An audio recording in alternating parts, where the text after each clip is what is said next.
الحمدللہ رب العالمین والعاقبۃ للمتقین اللہم صلی علی محمد وعلی آل محمد کما صلیت علی ابراہیم وعلی آل ابراہیم انک حمید مجید اللہم بارک علی محمد وعلی آل محمد کما بارکت علی ابراہیم وعلی آل ابراہیم انک حمید مجید رب اشرح لی صدری ویسر لی امری واحلل عقدۃ من لسانی یفقہوا قولی سبحانک لا علم لنا الا ما علمتنا انک انت العلیم الحکیم اللہم انفعنا بما علمتنا وعلمنا ما ينفعنا وزدنا علما۔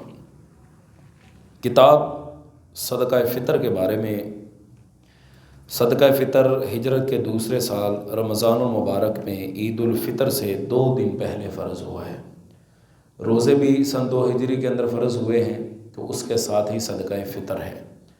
یہ ہمارے روزوں کے اندر جو بھی کوئی کمی کوتاہی رہ جاتی ہے، اس کے ازالے کے لیے، اس کے کفارے کے لیے یہ صدقہ فطر ادا کیا جاتا ہے۔ بہت سارے لوگ اس حوالے سے پوچھتے ہیں جی ہم روزے جب شروع ہوں تب ہی یہ دے سکتے ہیں؟ اس سلسلے میں حضرت امام ابو حنیفہ رحمہ اللہ کا جو موقف ہے، وہ بہت سارے علماء نے اس کو قبول کیا ہے۔ وہ یہ ہے کہ جب چاند نظر آ جائے یہ اس وقت دیا جائے گا۔ جب عید کا چاند نظر آئے گا تو یہ تب دیا جائے گا۔ حضرت امام شافعی رحمہ اللہ سے اس میں تھوڑی سی گنجائش ملتی ہے۔ وہ کہتے ہیں کہ 1-2 دن پہلے، چاند سے بھی 1-2 دن پہلے دیا جا سکتا ہے، لیکن زیادہ تر علماء اسی طرف رجحان رکھتے ہیں کہ یہ عید کا چاند نظر آنے کے بعد دینا چاہیے اور عید کی نماز سے پہلے ادا کرنا چاہیے۔ بہت سارے لوگ یہ بھی پوچھتے ہیں کہ جی کیا اس سلسلے میں ہم پیسے دے سکتے ہیں؟ تو اگرچہ اس کی بھی گنجائش دی جاتی ہے اور پیسے ہی عام طور پر وصول کیے جاتے ہیں، لیکن کوشش کر کے وہ جنس جو ہم عام طور پر پورا سال استعمال کرتے ہیں، وہ تقریباً 2 کلو 100 گرام، احتیاطاً ہم اس کو 2.5 کلو تک لے جاتے ہیں، وہ لوگوں کو دینی چاہیے۔ اس کی علت سمجھیے، اس کا سبب سمجھیے کہ اس کو کیوں ادا کیا جاتا ہے۔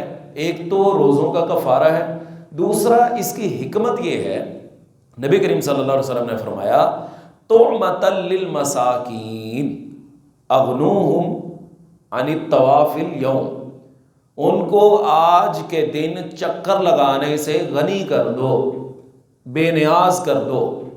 کہ غربا ہیں، عید کا موقع ہے، لوگ اپنے گھروں میں طرح طرح کے پکوان بنائیں گے اور کھائیں گے، کھانے بنیں گے، تو اس میں غریب آدمی منہ کی طرف نہ دیکھے، بلکہ وہ بھی اس جنس کو لے کر اپنے گھر میں اپنے بچوں کے لیے کھانا بنائے اور ان کے لیے کوئی سلسلہ بن سکے۔ ہمارے ہاں لوگ کیا کرتے ہیں، فطرانہ دے دیتے ہیں اور پھر یہ سمجھتے ہیں کہ چلو یار اس سے وہ عید کے کپڑے بنا لے۔ یہ عید کے کپڑے بنانے کے لیے نہیں ہے، وہ آپ کسی اور کیٹیگری میں دے دیں، زکوٰۃ میں سے دے دیں، صدقے میں سے دے دیں۔ جو فطرانے کا حقیقی مقصد ہے وہ یہ ہے طعمۃ للمساکین، مسکینوں کے لیے کھانے کا کوئی ذریعہ بن جائے۔ ہم اس وقت جس معاشرے سے گزر رہے ہیں نا، اور جن حالات سے گزر رہے ہیں، یقین جانیے کہ اس معاشرے میں ضرورت پیچھے رہ گئی ہے، تکلف آگے آ گیا ہے۔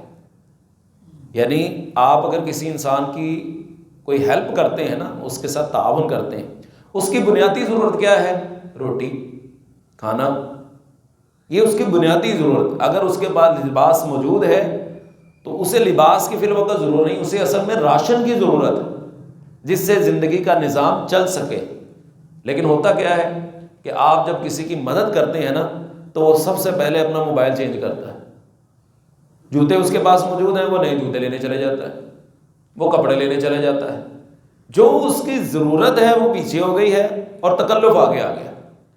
اس لیے اس وجہ سے بھی وہ پریشانی ختم نہیں ہوتی۔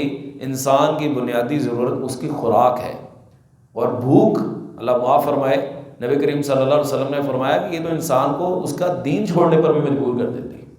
یہ فاقے، یہ بھوک، افلاس انسان کو مذہب چھوڑنے کے اوپر مجبور کر دیتی ہے۔ وہ کہتا مجھے کھانے کے لیے ملنا چاہیے۔ ہر بندے کے اندر حوصلہ اور صبر نہیں ہوتا۔ وہ کہتا جو مرضی مجھ سے آپ جو ہے نا وہ اٹھوا لیں، جو مرضی کروا لیں، مجھے بس پیسے چاہیے اور مجھے کھانے کے لیے غذا کا سلسلہ چاہیے۔ بہرکیف یہ اس کی ایک علت اور اس کا سبب ہے تاکہ مسکین لوگ بھی اس دن ہمارے آسان لفظوں میں کہنے کے لطف اندوز ہو سکیں، وہ بھی اس خوشیوں میں شامل ہو سکیں۔ تو اس کی مقدار، اس کی فرضیت کیا ہے؟ حضرت عبداللہ بن عمر رضی اللہ تعالیٰ عنہ بیان کرتے ہیں، فرض رسول اللہ صلی اللہ علیہ وسلم زکاة الفطری صاعا من تمر او صاعا من شعیر علی العبد والحر والذکر والانثى والصغیر والکبیر من المسلمین، کہ ہر مسلمان مرد و عورت، چھوٹے بڑے، آزاد اور غلام پر صدقہ فطر 1 سا کھجور یا جو میں سے اللہ کے رسول صلی اللہ علیہ وسلم نے فرض کیا ہے۔ وَأَمَرَ بِهَا، اور آپ نے اس کا حکم دیا ہے، أَن تُؤَدَّى قَبْلَ خُرُوجِ النَّاسِ إِلَى الصَّلَاةِ، کہ نماز جانے سے قبل اس کی ادائیگی ہو جانی چاہیے، نماز ادا کرنے سے پہلے اس کی ادائیگی ہو جانی چاہیے۔ اسی طرح اگلی حدیث بھی اسی سلسلے میں ہے، حضرت ابو سعید خدری رضی اللہ تعالیٰ عنہ بیان کرتے ہیں کہ کنا نخرج فی عہد رسول اللہ صلی اللہ علیہ وسلم یوم الفطر صاعا من طعام، ہم رسول اللہ صلی اللہ علیہ وسلم کے زمانہ میں عید الفطر کے دن اپنے کھانے میں سے 1 سا ادا کیا کرتے تھے۔ وَكَانَ طَعَامَنَا الشَّعِيرُ وَالزَّبِيبُ وَالْعَقِطُ وَالتَّمْرُ، ان دنوں ہماری خوراک جو کشمش، پنیر اور کھجوریں تھیں، یعنی عام طور پر انسان جو استعمال کرتا ہے وہ اس حساب سے فطرہ نہ دے۔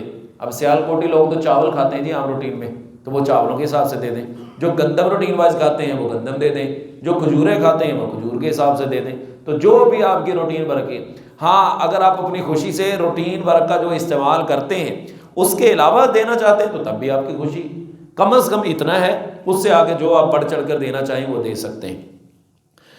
اس کے بعد اس میں ایک انہوں نے فائدہ ذکر کیا ہے کہ صدقہ فطر 1 سا ہی ادا کرنا چاہیے، البتہ غریب ندار کے لیے نصف سا ادا کرنے کی گنجائش ہے، یعنی وہ لے کے اور اس میں سے آدھا دے دے تاکہ اس کا بھی فرض ادا ہو جائے۔ اس کے بعد ہے جی صدقۃ الفطر علی الحر والمملوک، صدقہ فطر ہر آزاد یا غلام پر واجب ہے، جیسا کہ پیچھے ہم نے پڑھا ہے۔ حضرت عبداللہ بن عمر رضی اللہ تعالیٰ عنہ بیان کرتے ہیں کہ رسول اللہ صلی اللہ علیہ وسلم نے ہر چھوٹے بڑے، آزاد اور غلام پر صدقہ فطر 1 سا کھجور یا 1 سا جو فرض کیا ہے۔ تو یہ اللہ کے رسول صلی اللہ علیہ وسلم نے اللہ کے حکم کے مطابق فرض کیا ہے۔ ہر مسلمان کو پر فرض ہے اپنے روزوں کے اختتام پر جب چاند نظر آ جائے تو یہ فطرانہ یہ اپنا فرض ادا کرنا چاہیے، اور یہ صرف مسلمانوں کے اوپر فرض ہے، غیر مسلموں کے اوپر فرض نہیں ہے۔ تو یہ تھا جی ہمارا آج کا مختصر سا سبق۔ آگے انشاءاللہ کتاب الحج وہ شروع ہونے جا رہا ہے، ہفتے کے روز ہم اس کا آغاز کریں گے۔ اللہ تعالیٰ سے دعا ہے اللہ تعالیٰ اسلام کے مطابق ہمیں زندگی بسر کرنے کی توفیق عطا فرمائے۔ وآخر دعوایا ان الحمد للہ رب العالمین۔